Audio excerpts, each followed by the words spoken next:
Jeremias capítulo 35, versos 1 ao 10. Durante o reinado de Jeoaquim, filho de Josias, rei de Judá, o Senhor dirigiu esta palavra a Jeremias: vá à comunidade dos recabitas e convide-os a virem a uma das salas do templo do Senhor e ofereça-lhes vinho para beber. Então busquei Jazanias, filho de Jeremias, filho de Abazinias, seus irmãos e todos os seus filhos e toda a comunidade dos recabitas. Eu os levei ao templo do Senhor. Saltemos ao versículo 5 agora. Então coloquei vasilhas cheias de vinho e alguns copos diante dos membros da comunidade dos recabitas e lhes pedi que bebessem. Eles, porém, disseram: não bebemos vinho, porque o nosso antepassado Jonadab, filho de Recabe, nos deu esta ordem: nem vocês, nem os seus descendentes beberão vinho. Vocês não construirão casas, nem semearão. Não plantarão vinhas, nem as possuirão. Mas vocês sempre habitarão em tendas. Assim, vocês viverão por muito tempo na terra na qual são nômades. Temos obedecido a tudo o que nos ordenou o nosso antepassado Jonadab, filho de Recabe. Nós, nossas mulheres, nossos filhos e nossas filhas, jamais bebemos vinho em toda a nossa vida. Não construímos casas para nossa moradia, nem possuímos vinhas, campos ou plantações. Saltemos agora ao versículo 19. Por isso, assim diz o Senhor dos Exércitos, o Deus de Israel: jamais faltará a Jonadab, filho de Recabe, um descendente que me sirva. Até aí. Para nós compreendermos um pouco melhor a passagem que acabamos de ler, é preciso, em primeiro lugar, entender quem eram os recabitas. Os recabitas, em primeiro lugar, eram descendentes de Recabe. Infelizmente, lamentavelmente, nós não temos assim um amplo registro bíblico e tampouco histórico sobre a pessoa de Recabe. Nós só sabemos que ele viveu no século IX antes de Cristo e, além disso, que ele era patriarca de um clã da tribo dos queneus. Quem gosta de registrar as coisas, isso se encontra no livro de 1 Crônicas, capítulo 2, versículo 55. Porém, embora não tenhamos informações assim vastas sobre Recabe, a respeito de Jonadab, que era descendente de Recabe, não um descendente imediato, mas cerca de 3 séculos, 2 séculos depois de Recabe, surge Jonadab. E Jonadab, por sua vez, nós sabemos que ele era um homem assim muito fiel a Deus, um homem comprometido com Deus, um homem zeloso pelas coisas de Deus, tão zeloso que a Bíblia nos diz que Jonadab, junto com Jeú, foi responsável por exterminar o culto a Baal, bem como a casa de Jezabel e de Acabe.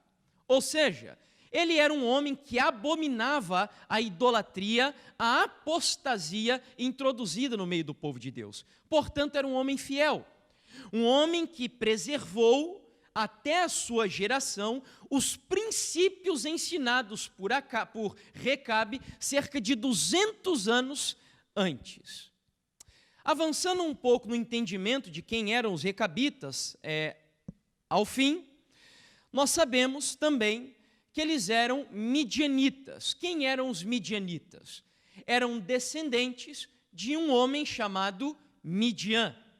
Quem era Midian, por sua vez? Midian, para quem não sabe, era filho de Abraão, com uma terceira esposa chamada Quetura. Ah, mas Abraão teve um outro filho, além de Isaque e Ismael? Sim, Midian. E um dos integrantes da tribo de Midian, que também de alguma forma era um recabita, muito conhecido na Bíblia e familiar, talvez para a maioria de vocês, é Jetro. E quem era Jetro? Sogro de quem? De Moisés. Portanto, Jetro era midianita, que tinha relação com o clã dos recabitas e que, portanto, era próximo das 12 tribos de Israel. Não era, assim, uma das 12 tribos, mas tinha um grau de parentesco muito próximo. Portanto, quando as 12 tribos de Israel estavam em apostasia, quando eles foram entregues aos assírios, no reino de Israel, e aos babilônicos, no reino do sul, ou no reino de Judá, os recabitas, por sua vez, mantinham uma tradição religiosa de muitos e muitos anos. Eu quero só mencionar, antes de voltar na questão da tradição, que essa tribo, esse clã, tinha algumas características interessantes. Primeiro, nós vimos que a Bíblia diz que eles tinham costumes nômades. O que era o nomadismo? Era um grupo de pessoas que não fixavam-se em lugares assim determinados por muito tempo.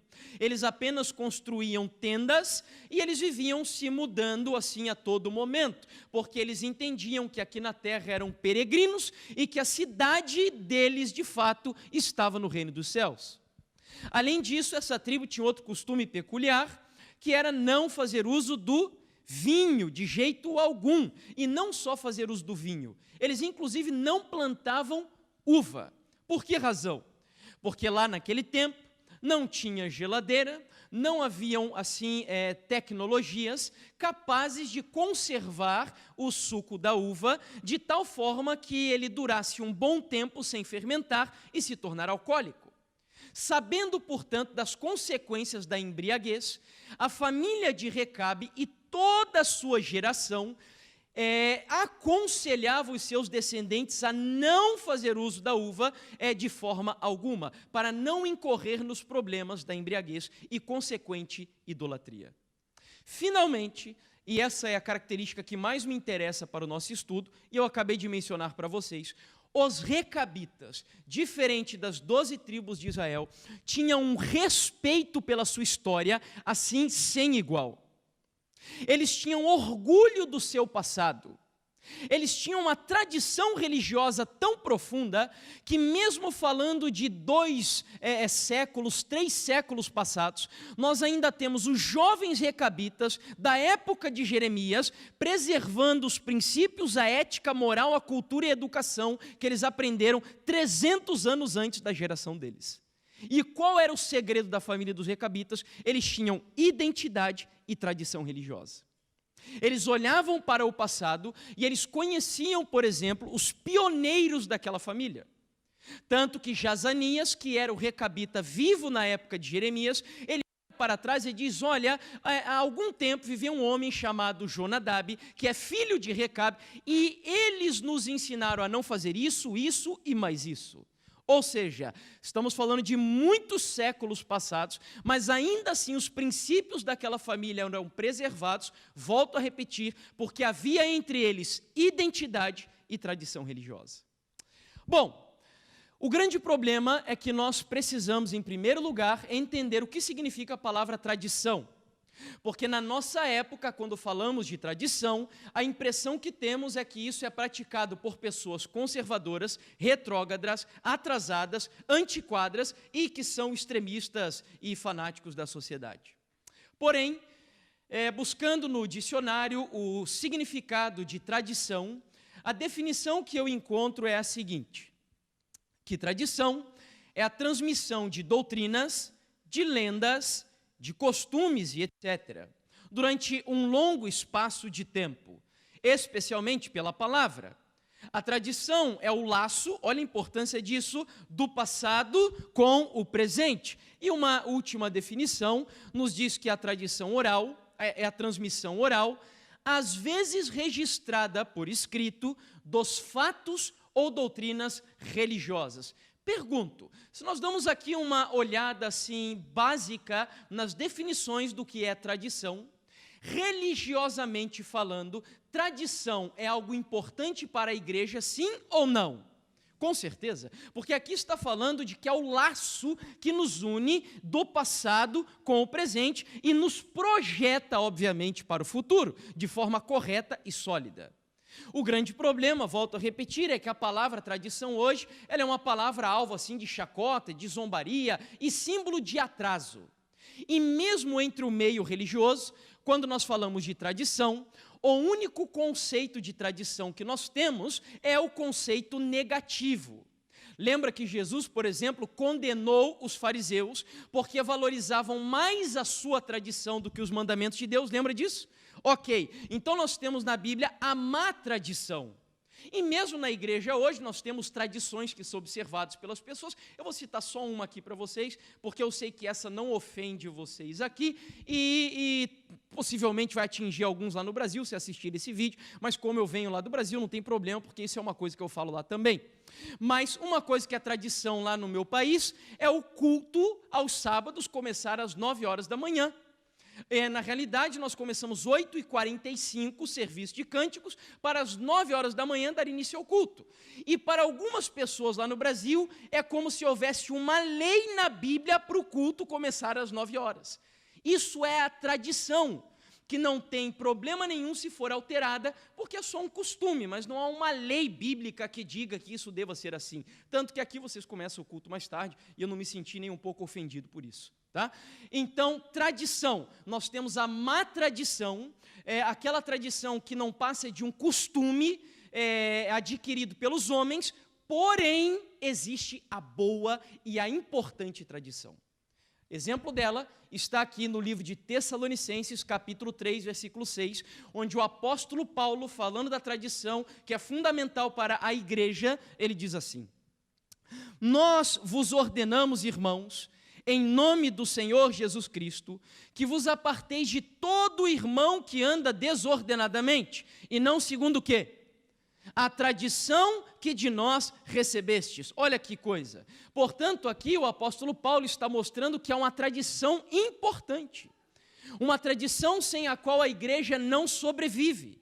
Ele chega a dizer o seguinte, olha, eu vou traduzir aqui para o nosso tempo, tenha muito cuidado com aqueles cristãos que negam, por exemplo, a história da igreja, que olham para trás e acham que Ellen White, que Loughborough, que Uriah Smith e tantos outros pioneiros da igreja adventista, eles contribuíram um pouco para o seu tempo, mas hoje já não tem nada mais para nos ensinar.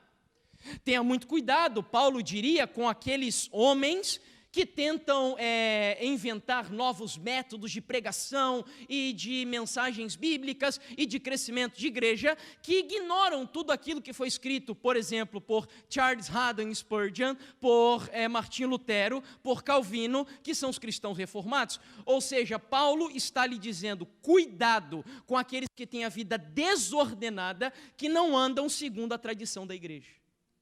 Porque existe uma tradição importante na igreja.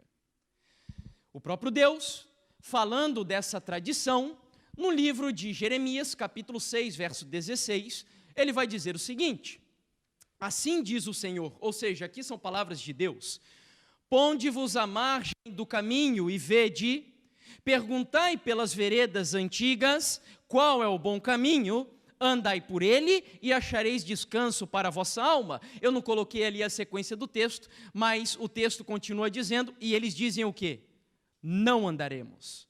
Ou seja, Deus está nos orientando a todas as vezes que estivermos confusos no caminho que devemos percorrer rumo ao céu, e me permitam fazer uma nova tradução aqui, todas as vezes que nós precisarmos definir a liturgia da igreja, todas as vezes que nós precisarmos definir métodos de pregação, como vocês fizeram aqui a Expo, como é que se chama mesmo? Expo Bíblia, perdão, aqui eu me lembrei de outro nome, lá no Brasil tem uma Expo que se chama Expo Cristã. E então, todas as vezes que formos fazer algo dessa natureza, nós não devemos fundamentar as nossas estratégias apenas em métodos pragmáticos e humanos. Eu vou falar mais sobre isso no tema Igreja Modo de Usar. Mas a Bíblia diz que eu devo orientar as minhas estratégias, a minha liturgia e a própria ortodoxia da igreja com base nas veredas o quê? antigas. Pergunte para o passado, olhe para a história da igreja. Ellen White tem um texto que ela ainda diria assim, que todas as vezes que surgir na igreja, lutas, dificuldades, problemas e etc., ela diz assim, ressuscite os pioneiros da igreja adventista. Em outras palavras, deixe que esses homens que passaram por uma experiência profunda com Deus, para fazer com que a igreja chegasse onde chegou, deixe que eles falem. Bom, entendendo a introdução dessa mensagem, nós vamos agora partir para o momento um pouquinho mais acadêmico. Eu quero mostrar para vocês como que antropólogos consideram essa questão da tradição e da identidade religiosa ou social.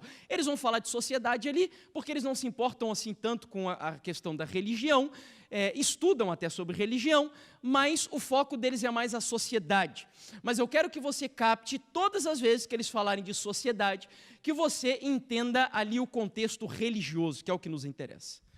Sendo assim, o primeiro antropólogo que eu trago aqui para vocês, que vai nos apresentar o conceito antropológico de tradição, é um antropólogo brasileiro importantíssimo, tá? Chamado Roberto da Mata, no livro Relativizando, uma introdução à antropologia social. Ele vai dizer o seguinte sobre a tradição. Sem uma tradição, uma coletividade, e aqui me permitam, uma igreja, pode viver ordenadamente, mas não tem consciência do seu estilo de quê? De vida, ou seja, tradição tem a ver com estilo de vida. É a tradição que vai determinar a sua maneira de viver. Quem não tem uma tradição, ele vai ou inventar a sua própria, ou ele vai adotar muitas filosofias e cosmovisões do mundo, como hoje é cada vez mais comum, cristãos que são adeptos da nova era, do marxismo, do relativismo e de muitas outras filosofias que são incompatíveis com a fé cristã. Mas é a tradição que define o estilo de vida de uma sociedade. Segue o texto, e ter consciência é se situar diante de uma lógica de inclusões necessárias e exclusões fundamentais. Ele termina dizendo, num exaustivo e muitas vezes dramático diálogo entre o que nós somos ou queremos ser e aquilo que outros são e logicamente nós não devemos ser. O que ele está dizendo ali? A tradição, ela determina limites na sua vida. É a tradição que vai mostrar para você, olha, ser um cristão é seguir esse padrão aqui. E se você for um cristão mundano, é óbvio que você não vai adotar o padrão do cristianismo bíblico. Qual é o padrão do cristianismo bíblico? Gálatas capítulo 5, verso 22 e 23, o cristão regenerado e nascido do Espírito Santo, a evidência que o Espírito Santo está sobre ele, não é ele falar em línguas como muitas igrejas hoje tentam propor. Mas a grande evidência de que uma pessoa nasceu do Espírito Santo e ela é um cristão que vive segundo a tradição religiosa cristã, é um cristão que adota um estilo de vida e um caráter semelhante ao de quem? Ao de Jesus Cristo. É óbvio que isso é uma carreira que nós percorremos durante toda a vida. Não é do dia para a noite que você vai se tornar semelhante a Jesus, mas essa é a carreira que um cristão que viva segundo a tradição religiosa deve percorrer. Bom, essa é uma antropóloga agora, chamada Kenya Camp, e essa mulher, ela fez um trabalho fantástico. Tem alguém aqui que é da área da antropologia? Não? Ok. A Kenya Camp, ela fez um mestrado em antropologia. E essa mulher, ela fez o que, nessa área da ciência, chama-se de etnografia. O que é um trabalho etnográfico? É quando um pesquisador, ele vai, por exemplo, sair do seu contexto social, entrar em uma tribo indígena, por exemplo, e ela vai passar ali durante um longo tempo da sua vida, adotando todos os costumes, visão de mundo e hábitos daquela tribo. Para quê? Para entender como aquele povo vive, como ele pensa, como é a religião deles, etc. E essa mulher fez alguns trabalhos dessa natureza. Ao chegar à conclusão dos seus estudos, olhe as informações que ela tem a nos trazer, ampliando o contexto de tradição e nos levando à questão da identidade. Olha o que ela vai dizer. Pois bem, os objetos dos quais nos cercamos, como o vestuário e os adornos corporais, possuem uma função social que é demarcar o quê? Identidades. Por isso existe não apenas a diversificação do material que é utilizado na fabricação das coisas, mas também uma simbologia relacionada a essas coisas. Ou seja, muitos cristãos hoje, por exemplo, dizem assim: olha, não importa a maneira como eu me visto, porque no final das contas, Deus olha para o meu interior. Mas estudos científicos comprovam que o que nós usamos, seja vestuário, joias, adornos e etc., representam muito mais do que apenas o objetivo de me enfeitar. Existe uma simbologia por trás daquilo que eu estou usando. Vou citar um exemplo para vocês. Eu, antes de me converter, era um fã, eu tinha um ídolo chamado Eminem. Não sei quantos aqui conhecem. É um cantor de hip hop norte-americano. Eu adorava Eminem. Eu dançava hip hop. E eu tenho as marcas do meu passado até aqui na minha orelha, porque eu tinha furos na orelha, tenho 2 furos aqui, só não coloquei nos olhos e na outra orelha, porque meus pais me deram limites. Mas, alguns limites, né? Mas eu gostava.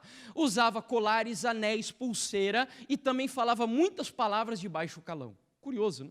Porque quem conhece o Eminem sabe que ele fala muito, lá no Brasil nós falamos palavrão, vocês também usam esse termo aqui, em Portugal, ok. E inclusive tinha algo que acontecia comigo naquela época, e eu não fazia ideia do porquê. Mas eu tinha muitos problemas assim com a minha mãe, eu vivia respondendo à minha mãe. Eu nunca aceitava que a minha mãe desse a última palavra em casa. Minha mãe falava e eu falava mais alto que ela, e a última palavra tinha que ser a minha. E aí, hoje, obviamente, eu entendo a razão disso. Mas o Eminem, ele tinha um videoclipe de uma música chamada Clean Out My Closet. Traduzindo literalmente, seria limpando o meu armário. Mas lá no Brasil nós temos uma expressão que representa bem essa ideia. Não sei se vocês usam aqui, que é lavando roupa suja. Tá? Então essa é a ideia da música. Na música ele aparecia, ele tinha problemas de relacionamento com a mãe, ele aparecia, ele matou a sua mãe e aparecia enterrando a sua mãe dentro do quintal de casa. Só para você ter ideia do problema ali. Ou seja, eu era fruto daquilo que eu contemplava. E como eu me identificava com ele e com o grupo de hip hop, então eu me vestia como eles. Eu adotava um estilo de vida como eles. E detalhe, quem gosta de hip hop abomina, por exemplo, pop. Então, eu não ouvia de forma nenhuma, na época tinha lá Britney Spears e outros cantores aí, grupos norte-americanos. Identidade. Então, se existem identidades no mundo, vocês têm identidades aqui no país de vocês que eu já percebi. E eu vou falar um pouquinho sobre isso aqui agora, para nós entendermos a importância do que estamos tratando. Antes de concluir e de explicar para vocês no âmbito nacional, a própria Kenya Camp vai dizer que as vestimentas que usamos não são apenas utilitárias, servindo para nos proteger do frio ou do calor. Elas são carregadas de simbologias sociais. Por meio delas, comunicamos a nossa posição social, nossa identidade, nossos estilos de vida e nossa condição emocional. Olha quanta coisa está envolvida na vestimenta. Quanta coisa. E óbvio que não só vestimenta. Por que eu estou falando sobre isso? Porque está cada vez mais comum adventistas e cristãos que acham que não tem problema nenhum em usar roupas indecentes. Que acham que não tem problema algum utilizar, por exemplo, brincos, colares, anéis e etc. E quem vos fala aqui é um homem que gostava demais de usar esse tipo de coisa. Eu gostava muito, acabei de dizer para vocês. E a Igreja Adventista, inclusive, tem um material, assim, um estudo bíblico. Quem não conhece, eu recomendo. Porque uma das coisas que me fez me tornar um adventista é a importância que essa igreja dá para comprovar o que nós cremos em que livro? Na Bíblia. E então, o pastor, que é doutor Ángel Manuel Rodrigues, da Associação Geral, tem um livro publicado chamado O Uso de Joias na Bíblia. É muito bom o livro.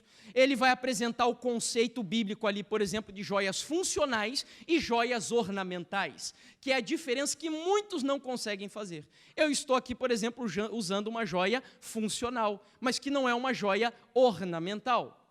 Portanto, tá, eu poderia explorar um pouquinho mais isso, mas onde eu quero chegar? Identidades e tradição religiosa. Para a gente concluir e entrar na questão do âmbito nacional, que eu vou usar para explicar para vocês, o Roberto da Mata, ainda no livro Relativizando, vai dizer assim: é pelo fato de não esquecer certos eventos que um grupo cria e descobre o seu lugar numa sociedade, e uma sociedade sua posição no meio das outras. Como assim, irmão Jefferson? Que história é essa de não esquecer certos eventos para que eu possa me situar dentro de uma sociedade, no nosso caso, de um contexto religioso? Vamos lá. O Brasil é conhecido como o país do quê? Do futebol, não é assim? E o Brasil é conhecido como o país do futebol por uma razão, porque o Brasil tem uma história futebolística. Qualquer criança que nasça aí agora, lá no Brasil, daqui a uns 3 anos no máximo, ela em algum momento da sua vida já vai ter ouvido falar de Pelé, de Garrincha, de Zico e dos títulos que a seleção brasileira conquistou aí ao longo das décadas passadas. Porque há uma identidade futebolística no Brasil e uma tradição do futebol brasileiro. O brasileiro tem esse orgulho voltado à questão do futebol. Por sinal, no Brasil, eu digo isso com muita vergonha, só há um momento do ano em que o brasileiro tem, assim, orgulho nacional de fato. O brasileiro, infelizmente, não é um povo muito patriota. Eu já vou explicar para vocês por quê. É justamente porque, no Brasil, infelizmente, as nossas aulas de história não são utilizadas para fazer o brasileiro adotar o que em história nós chamamos de identidade nacional. Eu caminhei com alguns portugueses por aqui, não aqui exatamente, mas lá por Lisboa esses dias aí, e eu vi o quanto o português ama o seu país. Eles olham assim, me levavam para o lugar, isso daqui é lindo, é a coisa mais maravilhosa e tal. E eu acho isso muito bonito, porque há uma identidade com o seu país. E o brasileiro já não. Há um momento no ano que o brasileiro tem esse orgulho nacional. Sabe que momento é? Um momento no ano não, a cada 4 anos, na verdade. Sabe que momento é? Copa do Mundo. Copa do Mundo. É quando o brasileiro pinta o rosto, pinta as ruas, e a gente tem um certo orgulho. Por quê? Por causa do que eu acabei de mostrar para vocês e dizer para vocês. Porque imagens como essas, a todo momento, são repetidas lá no país. E as crianças têm orgulho de olhar para Ronaldinho, Ronaldo e etc. Só que, por outro lado, infelizmente no Brasil, nós não temos identidade nacional, porque não conhecemos, por exemplo, os pais fundadores da nossa pátria. O brasileiro geralmente não conhece quem foi José Bonifácio de Andrada e Silva, não sabe quem é Carlos Gomes, quem foi Joaquim Nabuco e até Machado de Assis, que é um pouquinho mais conhecido no Brasil, mas ainda assim da sua biografia se conhece muito pouco. No Brasil hoje, por exemplo, fala-se de empoderamento feminino. Você já deve ter ouvido falar sobre isso. Né? As feministas, e no dia que eu falar sobre família, eu vou falar sobre feminismo, e gritam para todos os lados que as mulheres precisam ser empoderadas e tal. E sabe qual é o grande símbolo de empoderamento feminino no Brasil? Anitta. Vocês já ouviram falar de Anitta? Sabe quem que é a Anitta? É uma mulher que canta e promove música funk, cujo objetivo é erotizar a sociedade e até as crianças. Então, infelizmente, quando há falta de entendimento da sua história, por que eu estou dizendo isso? Porque, por exemplo, em história, nós temos ícones na história brasileira de mulheres que poderiam ser usadas para dar orgulho para as mulheres no Brasil. Uma delas, por exemplo, que embora não seja brasileira, mas foi uma mulher fantástica, é a Imperatriz Leopoldina, que foi a primeira esposa do vosso Dom Pedro IV aqui em Portugal, nosso Dom Pedro I lá no Brasil. Mas por que não há interesse em valorizar essas pessoas na história da nossa nação, da minha nação? Porque eles sabem, a elite sabe, que uma cidadania que conheça a sua história, tem orgulho nacional, vai amar a sua pátria, vai lutar por ela e vai batalhar por ela, custe o que custar. Por que eu abri esse parênteses? Para nós entendermos que na igreja a coisa não é diferente.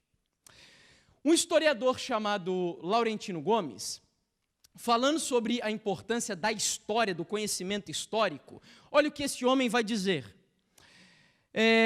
Numa sociedade ou uma igreja que não estuda história, não consegue entender a si própria. porque desconhece as suas raízes e as razões que a trouxeram até aqui. E se não consegue entender a si mesma, provavelmente também não estará preparada para construir o futuro de forma o quê? Organizada. Ou seja, quando nós desconhecemos a nossa história, a nossa tradição, a nossa identidade, o que acontece entre nós? Divisão, polarização, falta de unidade, e a coisa ela vai crescendo de forma desordenada, desorganizada e desestruturada. E agora, a questão é a seguinte: será que nós temos exemplos na Bíblia de sociedades que esqueceram da sua história e chegaram ali à ruína, a abandonar a Deus? Será que temos exemplos disso na Bíblia? Abra sua Bíblia no livro de Juízes, capítulo 2. Juízes, capítulo 2.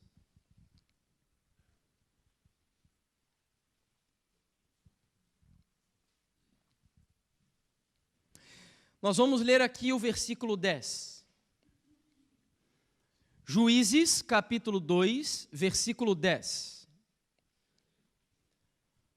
Diz assim o texto: depois que toda aquela geração, a geração de Josué e Calebe, foi reunida a seus antepassados, surgiu uma nova geração que não conhecia quem? O Senhor e o que ele havia feito por Israel. E aí, como consequência disso, no versículo 11, a Bíblia diz que o que o povo que não conhecia Deus fez? Começaram a adorar quem? A Baal. O que aconteceu?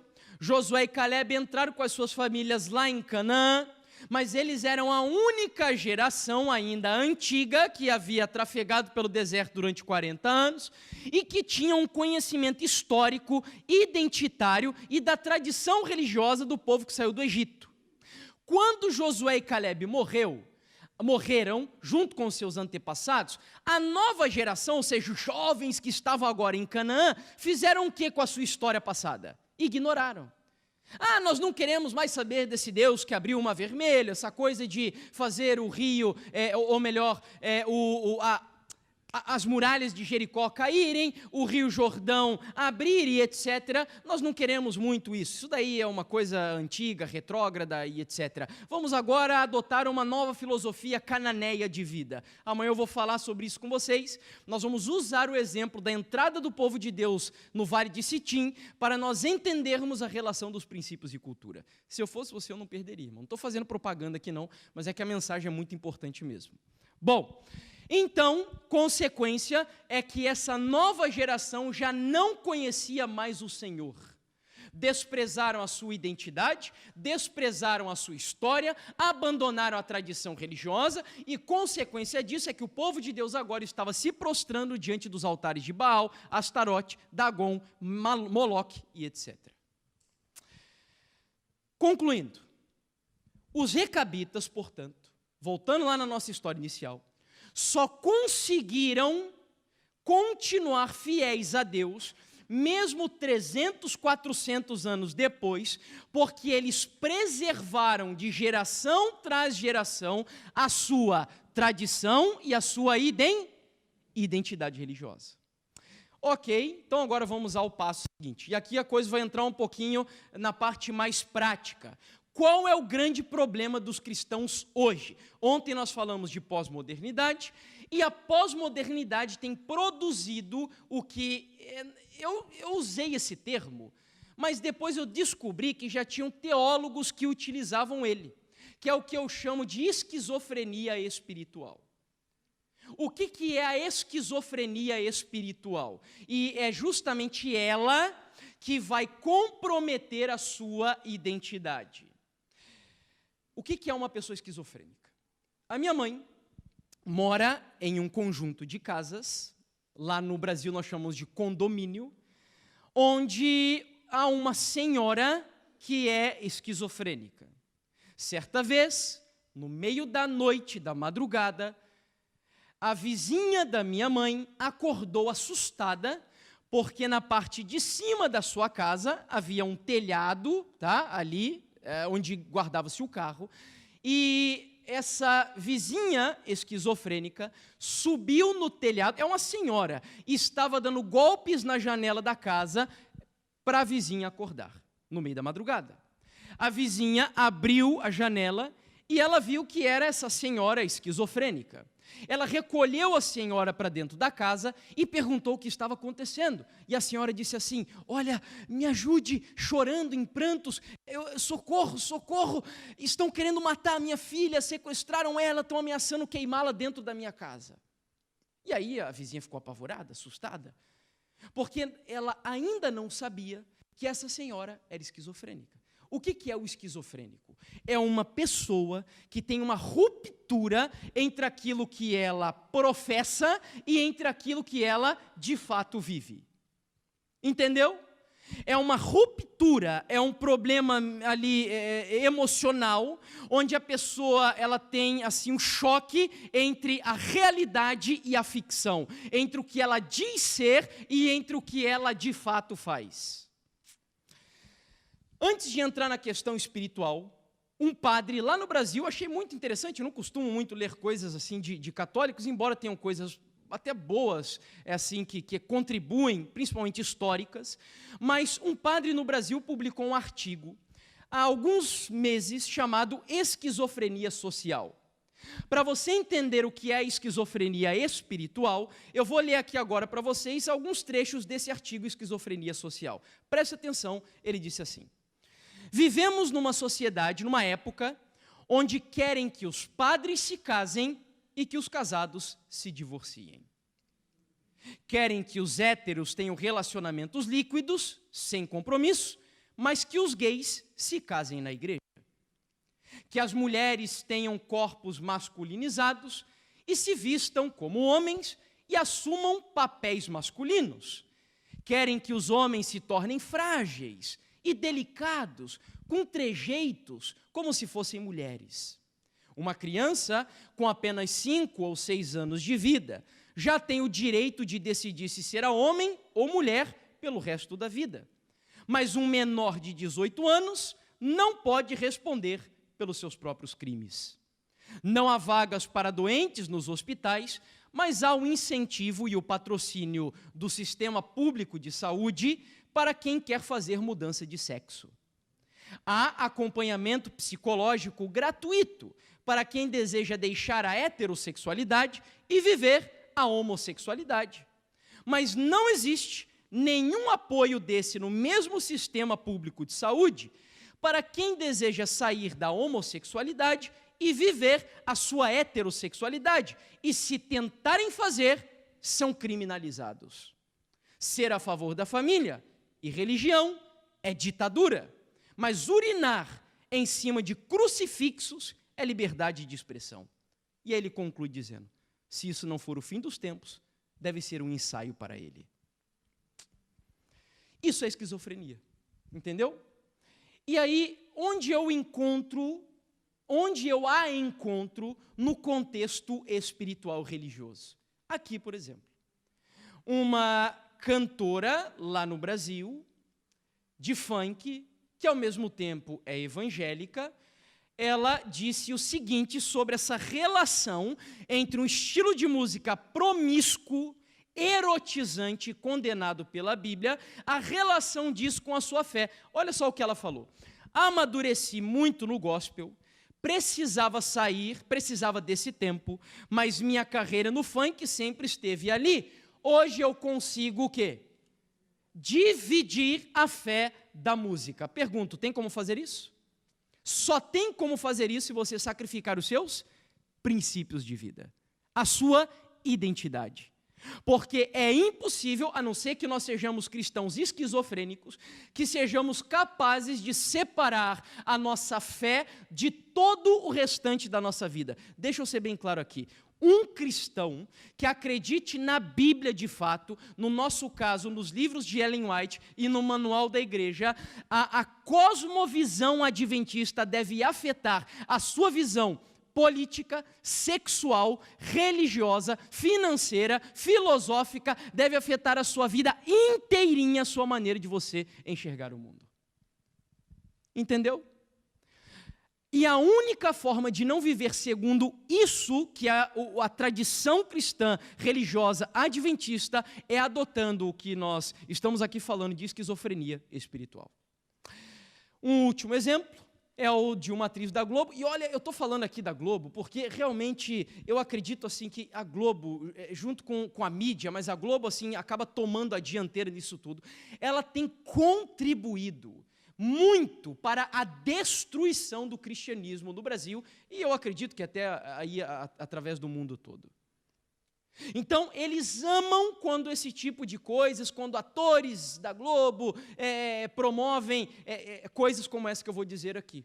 Então, uma atriz da Globo, que é a Bruna Marquezine, uma muito famosa, ex-namorada do Neymar aí há pouco tempo, ela é evangélica.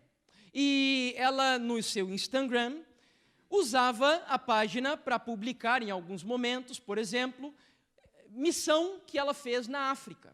Células na sua casa, grupos assim, pequenos grupos.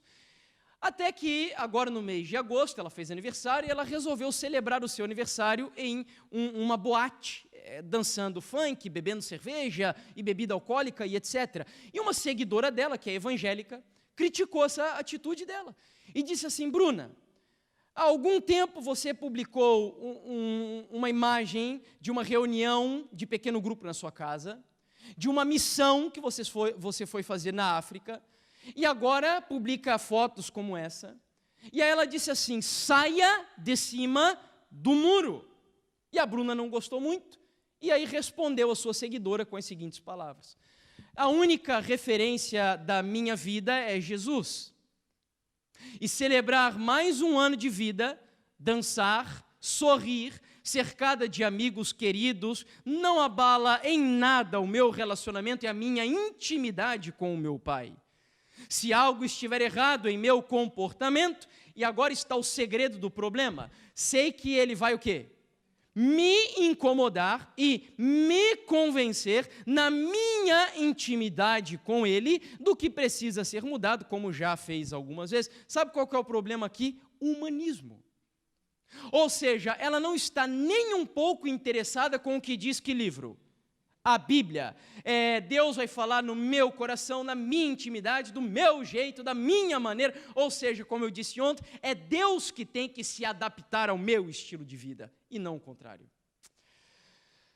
Alguns teólogos têm advertido a igreja quanto aos perigos da esquizofrenia espiritual.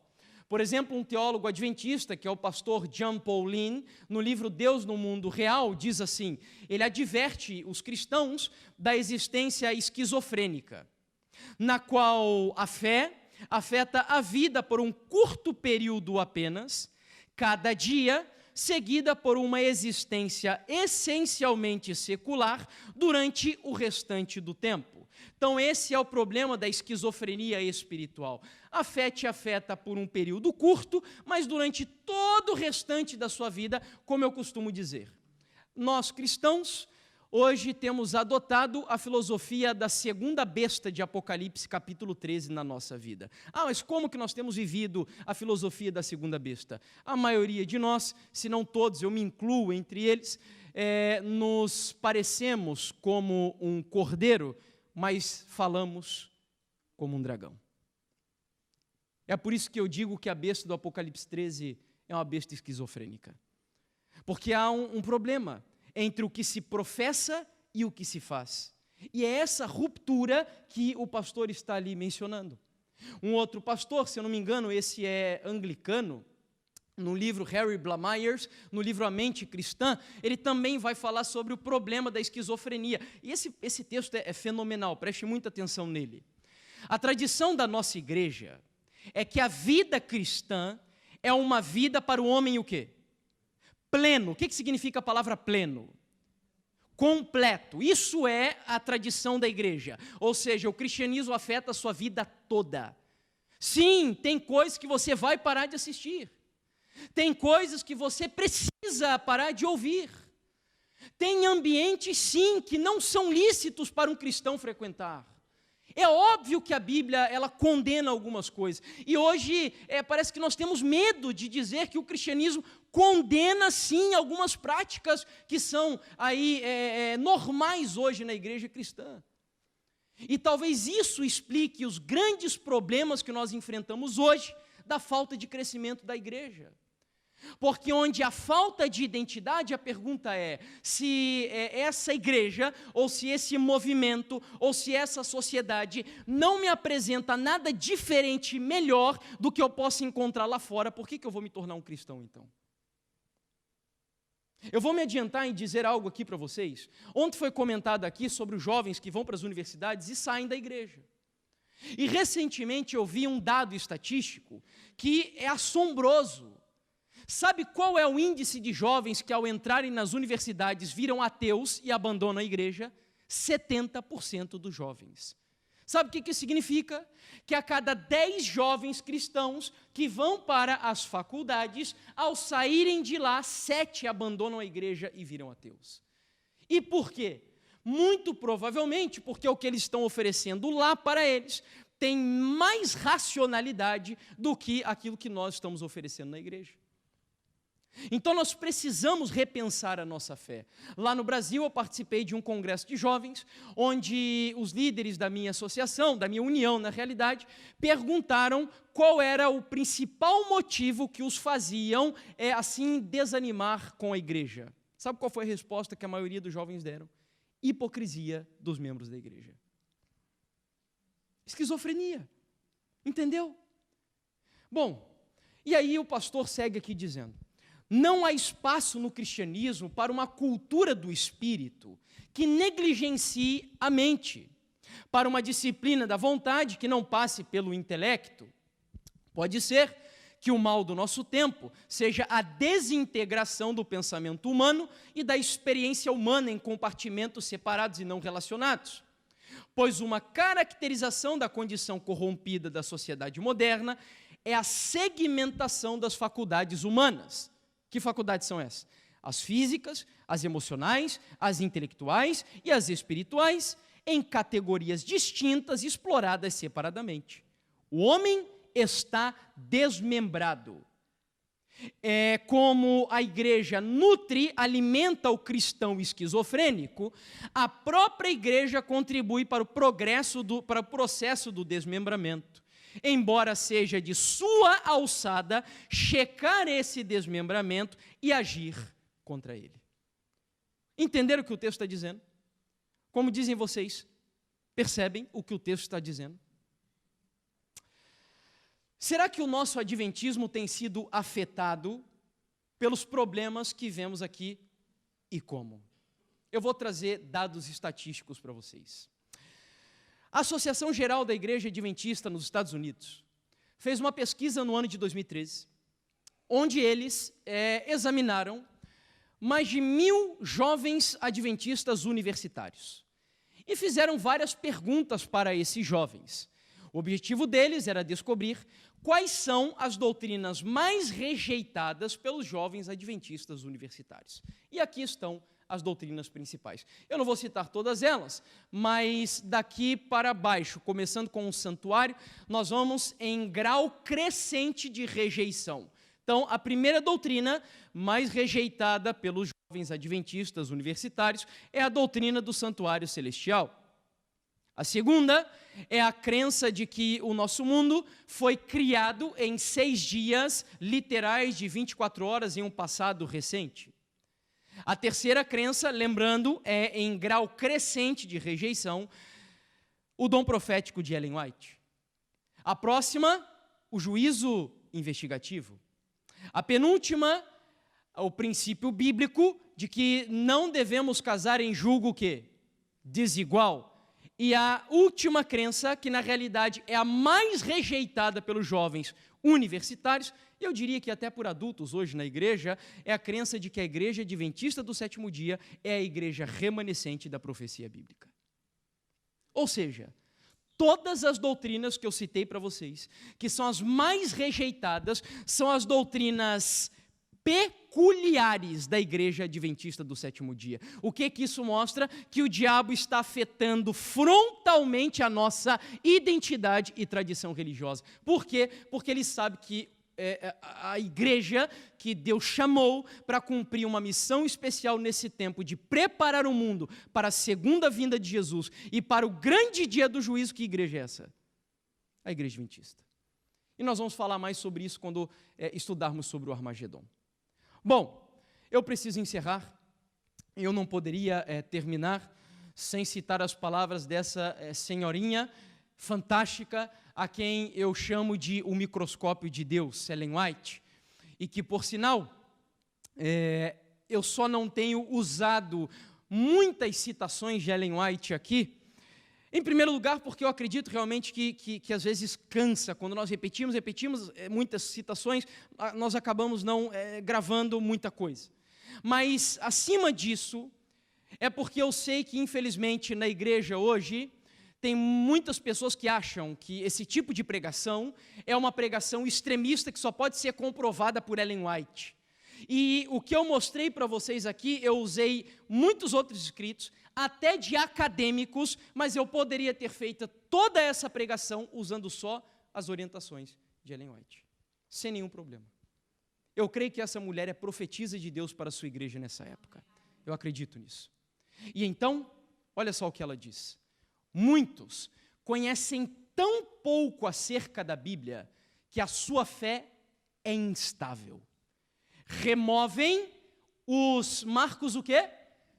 Olhai pelas veredas antigas. O que ela está dizendo ali? Removem a identidade e a tradição do adventismo. E as falácias e ventos de doutrina os levam para cá e para lá. A ciência, falsamente assim chamada, está minando os fundamentos dos princípios cristãos. Relativismo, pluralismo, como comentamos ontem.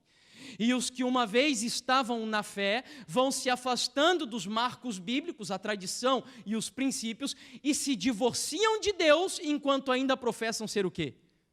Olha a esquizofrenia ali. Para a gente concluir, e eu quero fazer uma recomendação assim muito profunda para vocês, para que, se possível, todos leiam esse livro. Não é um livro publicado pela Igreja Adventista, é um livro publicado pela Assembleia de Deus. E essa é a terceira razão porque eu não uso muitas citações de Ellen White, porque Deus me mostrou que eu preciso pregar não só para a Igreja Adventista, mas para todos os meus irmãos das outras igrejas cristãs também. Então, por isso que eu não uso só escritos de Ellen White aqui. Bom, esse livro é fenomenal. Ele fala sobre cosmovisão cristã. O livro se chama Verdade Absoluta, em inglês, Total Truth. Esse é o nome do livro. Libertando o cristão do seu cativeiro cultural. É um livro, volto a repetir, fenomenal. Nos ajuda a entender como a religião bíblica deve afetar toda a nossa vida. É um livro de quase 600 páginas. E ela vai dizer assim, eu separei só 2 parágrafos pequenos para a gente concluir essa mensagem. Ela diz o seguinte: em um mundo de informações distorcidas e propaganda enganosa, a geração pós-moderna procura desesperadamente algo verdadeiro e autêntico. Eles não levarão os cristãos a sério, a menos que nossas igrejas e organizações para-eclesiásticas demonstrem um estilo de vida autêntico, que sejam comunidades que exibam o caráter de Deus em suas relações e maneira de viver. E ela conclui: o único modo de a igreja estabelecer credibilidade genuína com os não crentes é mostrar algo que eles não podem explicar ou imitar por seus métodos naturais e pragmáticos, algo que só possam explicar evocando o sobrenatural. Essa mulher nem fazia ideia do que ela estava dizendo, mas ela acaba de dizer, em palavras mais contemporâneas, a profecia que vai se cumprir de Apocalipse capítulo 18, versículo 1, quando a Bíblia diz que chegará um momento onde a terra inteira se encherá do conhecimento da glória de quem? Da glória de Deus. E o que é a glória de Deus? Eu tenho um sermão já preparado sobre isso, mas ainda não tive a oportunidade de colocar no meu canal. Mas a glória de Deus é a manifestação do próprio caráter de Deus através dos membros da igreja na época atual. É quando o mundo ficará assombrado por ver em uma época onde famílias vivem desestruturadas, onde pessoas são avarentas, e o maior pecado dos seres humanos, que é o egoísmo, onde em uma época como a nossa, Deus, através da sua igreja, vai revelar ao mundo que é possível, pelo seu poder e pela sua graça, refletir ainda nessa geração o caráter doce, abnegado e amorável do Senhor Jesus Cristo. É isso que ela está citando ali. É a partir desse momento que os cristãos vão valorizar o que é ser que os mundanos vão valorizar o que é ser um cristão e, no nosso caso, um adventista do sétimo dia. Você está disposto a isso? Eu ontem parei a minha história dizendo a vocês que quando eu menos esperava, e se você está disposto a responder um sim a essa pergunta que eu acabei de dizer, se prepare, porque quando você pede a Deus para Ele transformar sua vida, o seu caráter, e se você for sincero nessa oração, Deus é radical. E Ele foi radical comigo e com a minha esposa. Porque eu era um baita de um egoísta. Ainda luto fortemente contra esse pecado até hoje. E muito orgulhoso. Eu olhava para a igreja e dizia que os pastores da igreja adventista não prestavam, são tudo mercenários, passam anos estudando teologia para nada, era assim que eu me comportava. Eu era um extremista, parei de estudar porque acreditava que Jesus estava voltando. Abri mão de uma série de coisas, fanático, era assim que era a minha vida nesse movimento que eu contei ontem para vocês. Não, para quem não estava aqui ontem, não cria na Trindade, dizia que a igreja adventista era a Babilônia. Até que um dia, e foi ali que eu parei, Deus usou a vida da minha esposa para aceitar um desafio. O desafio de ir para esse lugar aqui. E eu nunca imaginei que eu iria para um lugar como esse. Sabe que lugar é esse? Um deserto. Algumas pessoas passaram por desertos simbólicos. Eu e minha esposa e eu, nós passamos por um deserto literal. Nós fomos para uma escola, imaginando que chegaríamos lá e encontraríamos, assim, uma estrutura relativamente boa. O meu objetivo era estudar nesse lugar evangelismo, a minha esposa nutrição, e nós chegamos lá, aqui com o céu claro ainda parece bonito, mas você não tem ideia do que é esse lugar à noite. E nós, depois de uma viagem longa, chegamos nesse local, e era assim assustador. Nos colocaram dentro de um motorhome. E eu uso essa imagem. Alguém tem cobrafobia aqui? Não sei como é que se chama isso, né? Alguém tem medo de cobra? Eu pergunto porque numa igreja eu mostrei essa imagem e, coitado, tinha um rapaz atrás do monitor e ele tinha fobia de cobra e ele quase caiu no chão assustado. Coitado. Mas eu uso o símbolo dessa cobra porque lá no deserto onde eu estava, tinham muitas delas, cascavéis. E essa cobra simboliza os desafios que nós enfrentamos naquele lugar. Nos colocaram em um trailer. Esse daqui era o trailer onde minha esposa e eu moramos. E quando minha esposa entrou, não era ainda nesse trailer, ela começou a chorar. E ela olhava para mim e dizia: eu quero ir embora, eu não vou aguentar isso daqui, eu quero voltar. E gastou-se muito dinheiro para nós irmos para esse lugar. Pessoas patrocinaram a nossa ida. E nós fomos. E chegamos lá e a minha esposa chorando e eu apavorado também. E olhava para ela e dizia: não dá, a gente tem que ficar aqui o mínimo possível. Porque foi investido dinheiro, Deus deve ter algum plano, eu não sei qual é ainda, mas vamos seguir. E então, me colocaram para trabalhar na limpeza da escola, desse local. Agora imagine um jovem, criado assim, tudo cuti-cuti, filhinho da mamãe, que a mãe não deixava nem eu me servir no prato, ela me servia no prato, ela arrumava a minha cama, meu pai nunca deixou eu trocar uma lâmpada dentro de casa, porque a ideia do meu pai era assim: enquanto eu puder pagar para você estudar, eu só quero que você estude e não faça mais nada. E aí, imaginem o Jefferson assim, indo para um lugar desse e sendo colocado na limpeza do lugar. E eu não sei se todos, eu imagino que não, né, mas eu entrava nos banheiros daquela escola, queridos, E eu olhava para os vasos sanitários e era uma coisa terrível, porque era sujeira para tudo que é lado, e eu olhava, Senhor, o que eu estou fazendo aqui, Senhor? O Senhor me trouxe do Brasil, onde eu estava lá até relativamente confortável, para vir limpar vasos sanitários aqui na escola. E aí não bastasse isso, nós tínhamos o lixo da escola, e no local era um buraco imenso, onde atirava-se ali todas as bolsas com o lixo, porque não passava caminhões, carros, não sei como vocês chamam aqui de lixo, lá no local. E então nós tínhamos que queimar o lixo. Mas para queimar o lixo eu tinha que entrar lá naquele buraco, baixar toda a montanha de lixo, detalhe, cheio de ratos lá dentro andando por aquele lugar. E eu ficava apavorado. Enquanto isso, a minha esposa na cozinha da escola, acordando cerca de 4 horas da manhã, para preparar o café da manhã para os alunos da escola, cerca de 40 mais ou menos, em um frio de menos 8 graus, menos 10 às vezes fazia. Lá não tinha água quente. Quando tinha água, não tinha fogão elétrico, só fogão, nem a gás, né? Era o fogão a lenha. E vocês não têm ideia do que era o fogão também lá. Não era um fogão a lenha comum. Ou seja, era tudo difícil. Tente imaginar cerca de, vamos colocar aí, 500 euros mais ou menos, 500 euros, acho que é isso, menos ainda, 300 euros, para alimentar 40 pessoas durante o mês inteiro. Era assim, era assim.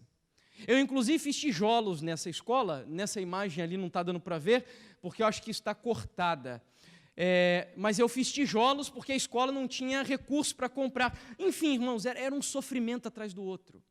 E nós não entendíamos, Deus, o que o Senhor trouxe para nós aqui, para esse lugar? Qual foi o objetivo? Até que um dia, a minha esposa, lá não tinha nada de nutrição, ela começou a assistir umas aulas de um outro rapaz que estava lá na escola, dirigindo a escola. Era um peruano. E ele começou a dar aulas para jovens que estavam ali, trabalhando para estudar no ano seguinte. E a minha esposa começou a assistir as aulas desse rapaz. Então, eu, certa noite, olhei para o lado da cama e a minha esposa estava orando. Um outro dia, ela estava preparando estudo bíblico. E eu nunca tinha visto a minha esposa fazer isso. E naquele momento eu pensei, opa, o que a minha esposa está ouvindo nesse trailer que fez com que o Espírito Santo impactasse tanto o caráter dela a ponto dela estar sendo mudada? E aí, um certo dia, faltava 10 minutos para acabar as aulas dentro desse local. Eu sentei ali nas escadas do trailer e fiquei ouvindo uma aula que esse rapaz estava dando sobre temer a Deus. E os 10 minutos dessa aula, queridos, falaram tanto comigo, que eu decidi, no dia seguinte, assistir a aula inteira. No dia seguinte, a aula seria sobre dar-lhe glória. Ele iria explicar o que é dar glórias a Deus. Eu nunca passei por uma experiência tão impactante como aquele dia. Imagine cerca de 30 jovens, dentro de um trailer pequenininho. Nós experimentamos ali dentro daquele lugar um reavivamento espiritual na nossa vida tão poderoso, que os jovens que estavam pensando em sair daquela escola, saíram de dentro do trailer quebrantados, chorando, subindo no monte, para buscar a presença de Deus, porque a gente não queria perder aquela que foi a experiência mais maravilhosa da nossa vida. E ali Deus começou a mudar o rumo da nossa trajetória. Porque foi estudando o que significa dar glórias a Deus que eu entendi, sabe o quê? Eu entendi quem é o Jefferson. E eu digo hoje para vocês aqui sem vergonha nenhuma, sabe quem que é o Jefferson? Um verme. Esse é o Jefferson. E foi estudando sobre o caráter de Deus, que sabe o que Deus fez? Ele pegou a minha glória e lançou no pó da terra, para cumprir na minha vida o propósito dele, como diz Ellen White define justificação pela fé assim, é a obra de Deus em lançar a glória do homem no pó da terra, para que Deus faça pelo homem aquilo que ele não pode fazer por si mesmo. Então Deus pegou um cara orgulhoso e egoísta e disse assim: baixa a sua bola, a gente fala lá no Brasil, fica bem quietinho aí, que eu te trouxe aqui para um objetivo só. Você não vai ensinar, você não vai sair daqui nem conhecendo rios e recebendo milhares de informações de evangelismo. Não, eu trouxe você e a sua esposa aqui para uma coisa. Sabe para quê? Para sofrer. Para sofrer. E foi o que aconteceu com a nossa vida lá. Deus começou a humilhar o nosso caráter. A grande experiência da minha esposa foi quando ela conseguiu vencer os desafios dentro da cozinha. Eu dizia para ela, todo dia minha esposa chegava no trailer chorando, dizendo, eu quero sair daquilo. Eu dizia para ela, amor, vença, busca a presença de Deus. Quando você conseguir vencer os seus desafios lá, Deus vai tirar de lá. Quando a minha esposa conseguiu encarar o sofrimento na cozinha com alegria, parece até loucura isso, né? Como assim encarar o sofrimento com alegria? Esse é o milagre da regeneração espiritual. Você lembra de João e Pedro, quando foram açoitados? A Bíblia não diz que eles saíram lamentando, chorando, Senhor, olha, coitado de mim. Não, a Bíblia diz que eles saíram fazendo o quê? Cantando, dando glórias a Deus. Então, quando a minha esposa e eu, nós entendemos que Deus tinha um propósito com aquilo, o deserto passou a se tornar suave para nós. Aí, minha esposa foi colocada para trabalhar na agricultura, e a grande experiência da minha esposa foi fazendo, sabe o quê? Plantando cenouras em um canteiro. Ali ela entendeu a profundidade e o tamanho do amor de Deus por ela. Quando ela cuidava daquele canteiro, com todo amor, todo carinho, e começou a ver a cenourinha se desenvolvendo, crescendo, ela entendeu melhor a obra de Deus na vida dela. E ali o Senhor começou... Sabe quanto tempo a gente ficou no deserto? Minha esposa queria voltar no dia que entrou no trailer. Sabe quanto tempo nós ficamos no final? 11 meses. Por quê? Porque quando nós entendemos o plano de Deus, não há melhor trajetória para você escolher para a sua vida do que se submeter à vontade de Deus, independente de onde você estiver. E então, quando nossa história lá terminou, voltamos para o Brasil. E agora eu tinha um desafio: visitar todos os grupos que eu liderava. Eu nessa época já era um líder do movimento, dizendo para eles que nós estávamos no caminho errado. Sabe o que aconteceu? Quer saber o que aconteceu? Já estou vendo alguns rindo, né? Já imaginam, né? Então vem amanhã que eu vou terminar de contar a história. Tá bom? Amanhã eu termino. Por hoje, nós vamos agora juntos louvar ao nosso Deus com o hino 497. Eu quero que você mentalize algo assim que você quer realmente para a sua vida. Hoje nós falamos sobre os problemas da esquizofrenia, da falta de identidade. E eu quero que você cante esse hino realmente como uma oração, uma experiência, dizendo ao Senhor, Senhor, eu quero que a semana de oração, de alguma forma, impacte a minha vida. E o meu único apelo hoje, sabe qual é? Vem amanhã. Vem amanhã. Faça o sacrifício que você tiver de fazer, mas não falte no culto de amanhã. Agora, portanto, vamos ficar de pé e vamos cantar juntos o hino 497.